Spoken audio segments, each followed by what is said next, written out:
The next item of business is a statement by Kate Forbes on publication of UK Covid-19 Inquiry Module 2 ABC report. The Deputy First Minister will take questions at the end of her statement, and so there should be no interventions or interruptions. I call on the Deputy First Minister. Presiding Officer, the Covid-19 pandemic had a devastating impact on people across Scotland, and indeed its impact continues to be felt today. In recognition of the loss, hurt and suffering experienced by people across Scotland and the rest of the UK, it's vital that we learn lessons from the pandemic to make improvements for the future. We want to make effective and practical changes to learn from past events and to ensure that we are prepared and ready for future challenges like another pandemic. The Scottish and UK Covid-19 inquiries are playing a valuable role in helping us to do that, scrutinising the approach taken during the pandemic and in holding decision makers, including the Scottish Government, to account. Today, I welcome publication of the UK Covid-19 Inquiries Module 2 report, published this afternoon. The report examines decision-making and political governance across the United Kingdom during the Covid-19 pandemic, in a period that profoundly affected every aspect of our national life. The Scottish Government has fully engaged with and supported the evidence-gathering process for the UK inquiry. Both the First Minister and I gave oral evidence during the Module 2A public hearings in Edinburgh in January 2024, alongside many other current and former ministers and officials, contributing to the wealth of evidence collated by the inquiry. I'd like to extend my thanks to the Chair and the inquiry team for their efforts in preparing the report. I'm conscious of the immense responsibility the inquiry team holds in ensuring that important lessons are learned for the future. I appreciate that timing of the publication of this independent report means that members will have had limited time to review the report prior to this statement. The same is true of me. However, given the significant public interest, I thought it important that I update Parliament on the day of publication within the parliamentary day. I'm giving a statement today in order to allow me to provide a more detailed update than a response to a parliamentary question would allow, and to provide the opportunity for members to ask me questions on such an important report. As this report publishes, my thoughts turn to the many families across Scotland who lost loved ones during the pandemic. In recognition of the hurt, loss and suffering that are felt by so many, we are committed to learning from the past.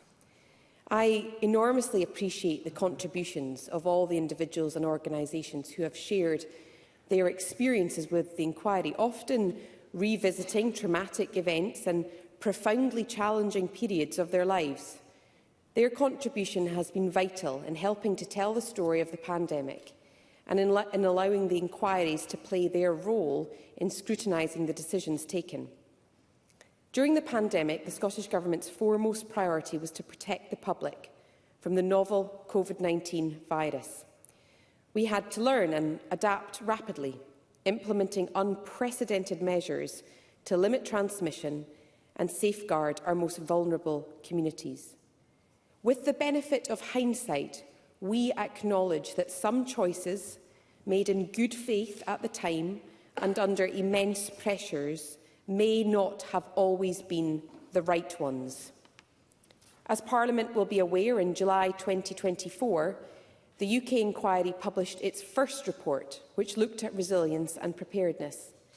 And we published our response to that report in January this year. Since then, we've taken forward some further key actions, including participating in a UK-wide exercise to test government pandemic preparedness and publishing a report setting out improvements and changes introduced to the Scottish resilience landscape.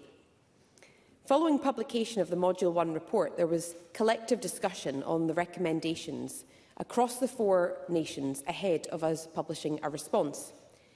In considering the inquiry's findings for Module 2, we remain committed to working constructively with our counterparts in England, Wales and Northern Ireland to ensure that our collective response to any future emergency is effective, practical and well coordinated. The Scottish Government will now take the necessary time to carefully consider the findings and recommendations. We're committed to a thorough and thoughtful review process, and we will respond fully in due course. Those affected by the pandemic, particularly those who bore some form of loss, have placed a great deal of trust in the Scottish Government, not just to take on the challenges that Covid-19 posed, but also to be open and transparent in our approach. Taking into account the views of people who lived through and experienced the pandemic will be vital in helping to shape our response to the recommendations. And that's why our response will be informed by wide stakeholder engagement, including a dedicated Covid Inquiries Response Engagement Group, which brings together representatives from key stakeholder organisations. It includes, among others, voices from organisations representing bereaved families, as well as those working with disabled people, minority, ethnic and other marginalised communities, and older people. Members of the group will provide their learning and insight to the Scottish Government during the development of the response to recommendations, ensuring the interests of their member groups are fully represented. The group, which I will chair, will meet over the coming weeks to discuss the report and recommendations. I look forward to engaging directly with those who have generously offered their time, expertise and challenge to support this vital work. We will now take the necessary time and space to carefully and comprehensively examine the inquiry's report and its recommendations. That will enable us to reflect meaningfully on the findings, consider the implications in depth and engage constructively with the content, ensuring that any subsequent actions or responses will drive meaningful improvement. The engagement group will play a vital role in providing robust and effective challenge as we navigate this journey. While today is an important milestone within the UK inquiry's work, we must remember that it is one part of a careful and thorough process. We'll continue to fully engage and work with both the UK and Scottish Covid-19 inquiries, and we look forward to their future findings. It's vital that our national response to any future emergency is informed and strengthened by the lessons that we have learned from the Covid-19 pandemic. We remain committed to being open and transparent and focused on delivering a response that delivers improvements for the future. Thank you. Thank you, Deputy First Minister. The Deputy First Minister will now take questions on the issues raised in her statement. I intend to allow around 20 minutes for questions, after which we'll move on to the next item of business. And I'd be grateful if members who wish to put a question were to press their request to speak buttons. And I call on Murdo Fraser. Thank you, Presiding Officer. Can I thank the Deputy First Minister for her statement and for advance sight of it, and echo her thanks to the Inquiry Chair and the team for the preparation of this very detailed report. That said, I do wonder what was the point of scheduling this statement this afternoon. It's deeply disappointing this has been scheduled for just half an hour after an 800-page report has been published, with no time for members to read, far less digest, the very detailed information that is contained in it. And it does appear to be part of a pattern of secrecy and cover-up exposed by this inquiry. The then First Minister, Nicola Sturgeon, told journalists in 2021 that nothing would be off-limits in providing evidence to a public inquiry. But we now know that both her and the current First Minister, John Swinney, deliberately deleted WhatsApp messages, seemingly under official guidance to dodge freedom of information requests in the future. And they have taken no responsibility for those actions.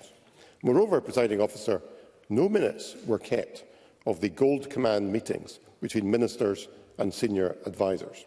The Scottish Inquiry Council said that, in his words, made it difficult to understand what precisely the ultimate decision-making process is when there is no record of how those decisions were ultimately taken. And shockingly, those Gold Command meetings were so secret that even Kate Forbes herself told that inquiry she did not even know they were happening until a year after they started. So the absurd boast that this government is committed to transparency is an insult to those who lost loved ones.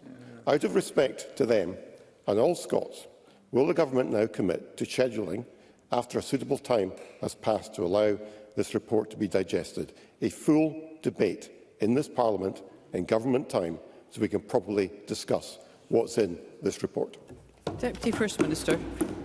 Presiding Officer, I suspected if I hadn't scheduled a statement, I'd have been called to the Chamber to give one, and I wanted to make myself available to all opposition as quickly as possible. And can I reassure Murdo Fraser and others that I am sure there will be plenty of further opportunities for scrutiny and debate. In terms of the issues that he identified, he will understand many of the changes that have already been implemented, particularly after the report of Module 1. He will understand that we carefully considered the recommendations from the Martin's review of the Scottish Government's use of mobile messaging applications and non-corporate technology. And on the 20th of June this year, a new policy came into effect which ended the use of mobile messaging applications to conduct government business. He also talks about gold command meetings, and as set out in our closing statement to the COVID inquiry, gold meetings were not convened to make decisions to apply or lift measures. But can I say generally in response to the inquiry's report today that we are committed to learning lessons from the pandemic, and we will consider all recommendations made in the Module 2 report. I have already and repeat again the offer of my deepest sympathies and condolences to the many thousands of people who have lost loved ones. And we also acknowledge that mistakes were made and lessons must be learned. The decisions taken by the government were entirely focused on fighting the pandemic and protecting the people of Scotland. But we will review the report in detail. As he has put on the record, it is a large report. And I fully accept that in the space of 30 minutes, none of us in this room will have had time to digest it. But I felt it important. Other governments, if I could say, Presiding Officer, I understand that other governments were planning to issue lengthy written statements. Our parliamentary procedures, I don't believe, allows for that. And it felt like this was too important to just put into an answer to a parliamentary question, which is why I'm here.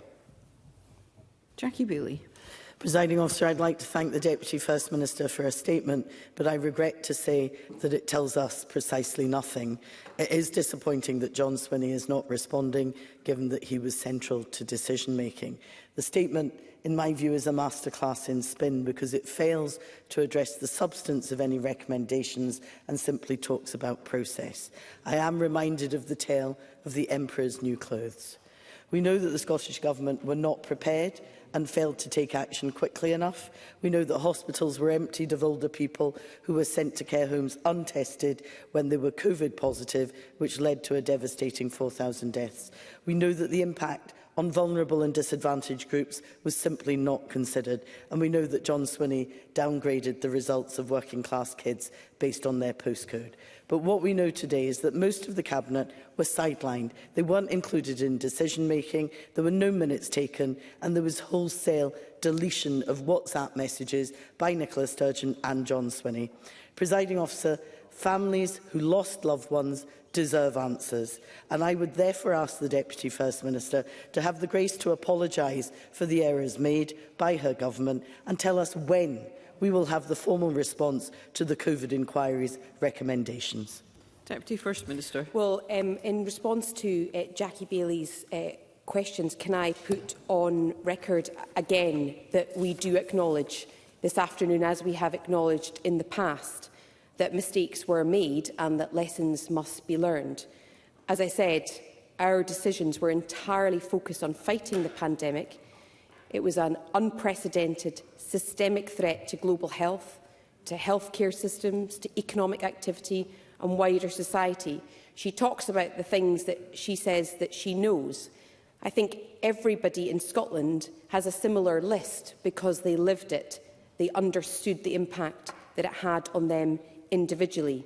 And so, in terms of the government's response, I set out some comments about process. You will appreciate that I do have to provide the statement as far in advance as possible to opposition, so that clearly is not ideal when the COVID inquiry report landed at 4 p.m.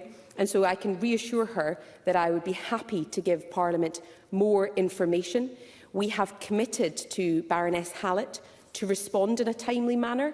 There are requirements built into the process to respond in a timely manner, and the way in which we did that in response to Module 1 was to give an initial response. I think here we also have to do as much as we can to engage with the stakeholder group I talked about, because these recommendations are a lot weightier, if I could put it like that, and we will engage with the engagement group, and I'd be happy to come back to Parliament in due course to give a more fulsome update on our response. Fulton McGregor, to be followed by Brian Whittle. Thank you, Presiding Officer. Will the Deputy First Minister join me in acknowledging that the most meaningful way to recognise the loss, hurt and suffering of the people of Scotland during the pandemic is to learn from the evidence and continue to make measurable improvements in pandemic planning and preparedness? And will she reaffirm the Scottish Government's commitment to delivering on these outcomes? Deputy First Minister. Well, as I said in my statement, I think it's in recognition of the loss, the hurt and suffering experienced by people right across Scotland that it is vital we show that we have learned the lessons from the pandemic and that we make improvements for the future. We are committed to delivering on those improvements. We laid our first report in Parliament on the 30th of September on Civil Emergency Preparedness 2025 that set out the resilience structures that are currently in place in Scotland and the work that we have already undertaken in response to Module 1 to improve our approaches. And we have committed to laying reports every 3 years for Parliament to scrutinise. Whole system civil emergency preparedness includes pandemics, but I think it's worth all of us recognising that the next emergency or civil emergency may not look like the last COVID-19 pandemic. And therefore, we need to ensure that we are resilient as possible. And to make that whole system work, we've established a specific programme of work to improve our preparedness across all of the Scottish Government. Ministers have oversight of that work, and senior officials from across the Scottish Government are progressing it. And I can assure Fulton McGregor that I am totally committed to delivering on those outcomes. Brian Whittle, to be followed by Christine Graham. Thank you, Presiding Officer. The COVID inquiry exposed the deeply troubling way that decisions were made by senior ministers and advisers during the pandemic. Nicola Sturgeon said in a WhatsApp about her own COVID rules for hospitality that, and I quote, "It's all so random." Her Chief of Staff wanted, again quoting, a good old-fashioned rammy with the UK Conservative Government about furlough policy, and wrote in a notebook about, I quote, political tactics calling for things we can't do to force the UK. And a civil servant working for John Swinney expressed concern that putting restrictions on Spain could endanger an independent Scotland joining the EU. So can I ask the Cabinet Secretary what she says to Scots who lost family members and livelihoods during the pandemic, and who will be appalled at how politics influenced the Scottish Government's decision-making at a time when all decision-making should have been scientifically backed? Deputy First Minister. Well, I would say to those that are listening that decisions made by the Scottish Government involved judgment by ministers that was informed by scientific advice and other considerations, and that included analysis of harms throughout the Scottish For Harms process. Brian Whittle quite rightly talks about, for example, the hospitality sector, and having engaged with the hospitality sector on an almost weekly basis for 2 years, I understood intimately how much of a brunt and an impact they felt from some of the non-pharmaceutical interventions, including lockdowns. So we remain committed to understanding the impact of the NPIs, as they are called, and learning lessons for the future about managing pandemics like this. But I would say quite clearly the decision to implement NPIs, including lockdown, was never, ever, ever taken lightly. Christine Graham, to be followed by Carol Mocker. Thank you very much, Presiding Officer. On holding to account and lessons learned, others will rightly focus on the human impact and measures taken. But I want to focus on the £4.1 billion awarded in 28 failed contracts to those with connections to the Conservative Party. Now, I don't know if this is in the report. If not, it should be. Michelle Mone is the most publicised. £200 million to MedPro, made £60 million in profits, some on the back of that, because defective products. Now, I understand Labour pre-election undertook to introduce legislation to recover some of these monies which were fraudulently obtained. Can the Deputy First Minister advise if Labour is pursuing that legal remedy? On matters for which the Deputy First Minister has responsibility. On robust procurement processes in Scotland, our procurement processes in Scotland were robust. They were overseen by my colleague Ivan McKee, and Audit Scotland's report into the economy and to support for business highlighted the particularly robust approach we took to fraud to ensure that as much funding as possible was spent on businesses that desperately needed it. I call Carol Mockin to be followed by Rona Mackay. Thank you, Presiding Officer. The Deputy First Minister has said we have only had a brief opportunity to read the report. However, I have no doubt, the brief reading that I have had, that the public confidence in the Scottish Government's decision-making will be significantly affected. Important decisions were made through informal structures, reducing transparency and ultimately accountability. A number of witnesses involved in the UK Government's response to Covid-19 told the inquiry that, in their view, part of the reason for the divergence in approach between the UK and Scottish Governments was a desire on the part of the Scottish Government on a number of occasions to adopt different measures and language from the UK Government for political reasons rather than policy. How does the SNP plan to rebuild the public's trust in government after such findings? And can the Deputy First Minister give us some indication of when we will get another statement so that we can scrutinise this?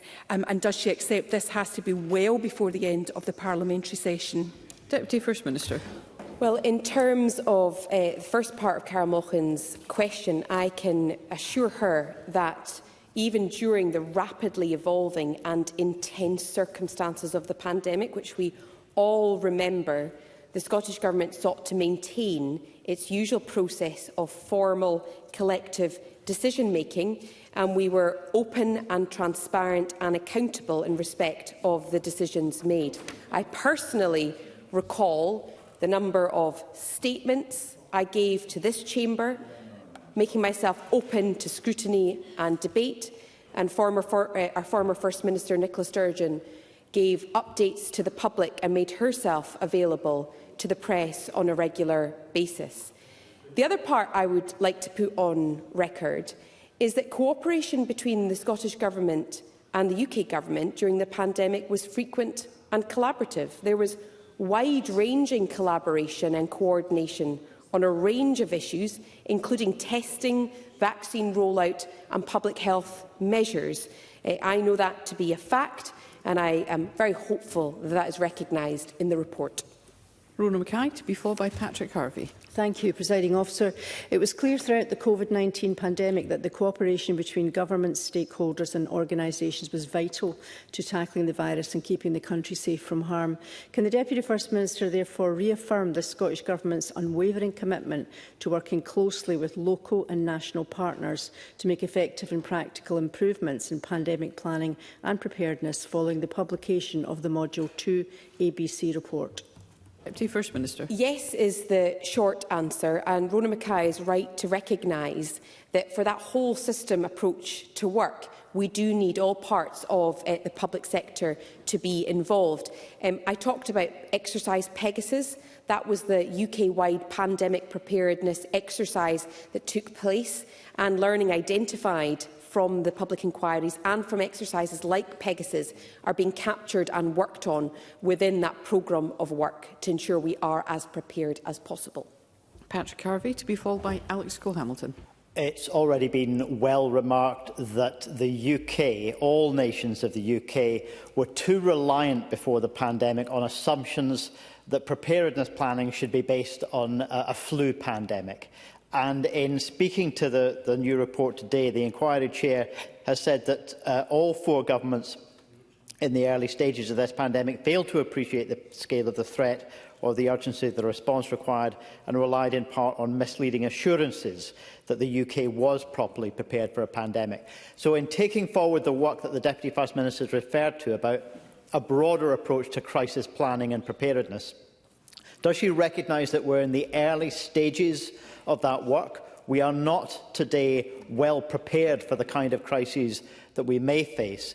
And in particular, does she acknowledge that poverty and inequality exacerbated the risk that many people faced and would face in future emergencies, and that ultimately a more equal society will be a more resilient society? Deputy First Minister. Well, in terms of the response to Module 1, which really covered the questions around preparedness, we provided the chair of the inquiry with a progress update in July 2025, setting out the action that had already been taken to deliver the recommendations in Module 1. That included work undertaken to improve our approach to risk assessment, the findings of a significant horizon scanning project, and we will provide the chair of the inquiry with a further progress update in January 2026, precisely in response to the recommendations that came in Module 1 to the points that Patrick Harvey has outlined, because he's absolutely right to make the point that in terms of resilience, you cannot assume to know what the next civil emergency or pandemic will look like. And that is why Exercise Pegasus, which happens as a UK-wide test, essentially, which we've come through, tested our ability to respond to a hypothetical pandemic, to test all the processes. And in terms of equalities and human rights considerations, he's absolutely right. It's why the Population Health Framework in particular highlights health inequalities, and improving those health inequalities remains a top priority for this government, because the evidence is quite clear. Alex Cole-Hamilton, to be followed by Claire Adamson. Thank you, Presiding Officer. Presiding Officer, in the pages of this report, we learned that our entire pandemic response was dictated by a small clique at the heart of the SNP government, none of whom are in the chamber this afternoon. And yet that clique had a damaging distrust when it came to working with others, and no strategy at key moments. The inquiry rejects Nicola Sturgeon's assertions that meetings of Gold Command were not decision-making meetings, and this group diminished the role of Cabinet and reduced the transparency of decision-making as a result. Does the Deputy First Minister accept that reality crucially undermined democratic oversight and any suggestion of openness by her government, and in turn that this robs families of answers and evidence of the innermost calculations behind the decisions under which we all lived and sadly too many of us died? Deputy First Minister. Well, I can respond quite clearly to Alex Cole-Hamilton that the primary decision-making forum in the Scottish Government is Cabinet. That remained the case during the pandemic and remains the case today. Claire Adamson, to be followed by Stephen Kerr. Thank you very much, Presiding Officer. There are profound lessons to be learned from the impact of the pandemic and the impact on those with protected characteristics, health inequalities, and those living in poverty. And the evidence highlights unequal effect across age groups and for those living with learning disabilities. There is also the issue of digital inclusion at such an important time. So can the Cabinet Secretary outline how these inequalities, including those linked to age or learning ability, will be addressed in future public health planning based on the evidence emerging in the aftermath of the pandemic? Deputy First Minister. Well, for the reasons that Claire Adamson has set out, improving health and reducing health inequalities across Scotland remains a clear ambition for this Government. The Scottish Government and COSLA, in collaboration with others, published the Population Health Framework in June, and that's about taking a cross-government, cross-sector approach to improving the key building blocks of health. There are initial priorities in that document towards embedding prevention in our systems. 3 local authority areas have been established as marmot places through the Collaboration for Health Equity in Scotland. We have also, in response to the recommendations from the Expert Reference Group on COVID-19 and ethnicity, taken forward targeted action to tackle the healthcare inequalities experienced by minority ethnic communities. So that is built into the Government's approach. Stephen Kerr, to be followed by Elena Whittam. There's no point the Deputy First Minister saying that the Cabinet made all these decisions. The report states clearly the Cabinet weren't involved at all. So I cannot understand why the Deputy First Minister would stand there and say something that's clearly not true. The inquiry report also concludes that efforts to differentiate Scotland's COVID response from the rest of the UK were counterproductive. And even in the few minutes we've had to look at the report, 5.154, quote, the idea of eliminating the virus from Scotland was inappropriate and destined to fail in the light of an open border with England and there being no agreement with the UK Government to close it. Remember that fiasco. 5.155, that the use of different language by the Scottish Government to express policy intent led to challenges. And she used the word fact earlier. We all remember that travesty of acronym nonsense. So, does the First Minister not understand or not accept that this response that I've just read was at times driven by political rather than public health consideration? In light of Nicola Sturgeon's infamous text message to Liz Lloyd that said her aim, quote, aim is to be maximally different. Deputy First Minister. I fundamentally disagree with that characterisation, and I think that the member has completely misquoted and come up with a distortion in saying that Cabinet wasn't involved at all. That is not representative of the report. It's total nonsense, and as someone who sat through Cabinet, I can vouch for that. Elena Whittam, to be followed by Martin Whitfield.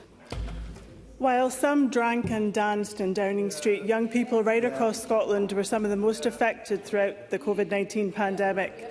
Like many others, my own daughter saw her transition from primary school to secondary school disrupted, with long-term impacts still being felt.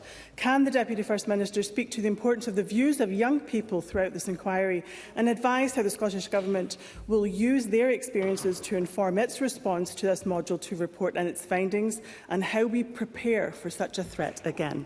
Deputy First Minister. Well, I think Elena Whittam talks quite movingly in regards to her own child, but the personal impact on so many of Scotland's children. And there is obviously a module specifically looking at the impact of young people, particularly through the education system. But all of us, all communities in Scotland, have a personal testimony of how COVID impacted them, and the views of young people are incredibly important as we address the impact and learn from COVID-19. She may be aware that both inquiries have sought views from young people to inform their work, and we will engage with a very wide range of stakeholders and organisations to inform our response to the report so that it is based on lived experience.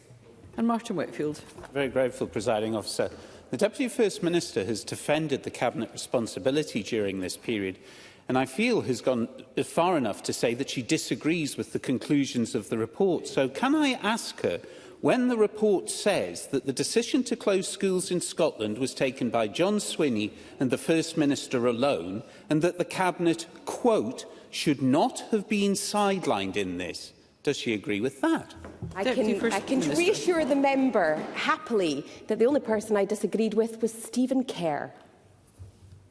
Thank you. That concludes the ministerial statement. We move on to the next item of business, which is consideration of Parliamentary Bureau Motion 19845 on a committee substitute. And I ask Graham Day, on behalf of the Parliamentary Bureau, to move the motion. Move, Presiding Officer.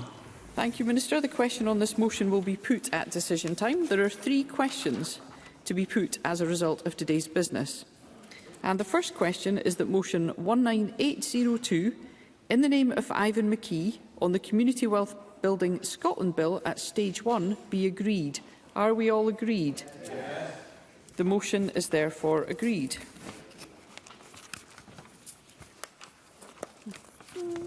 The next question is that motion 18938, in the name of Shona Robertson, on a financial resolution for the Community Wealth Building Scotland Bill, be agreed. Are we all agreed? Yes. The motion is therefore agreed. And the final question is that motion 19845, in the name of Graham Day, on behalf of the Parliamentary Bureau, on a committee substitute, be agreed. Are we all agreed? Yes. The motion is therefore agreed. And that concludes decision time, and I close this meeting.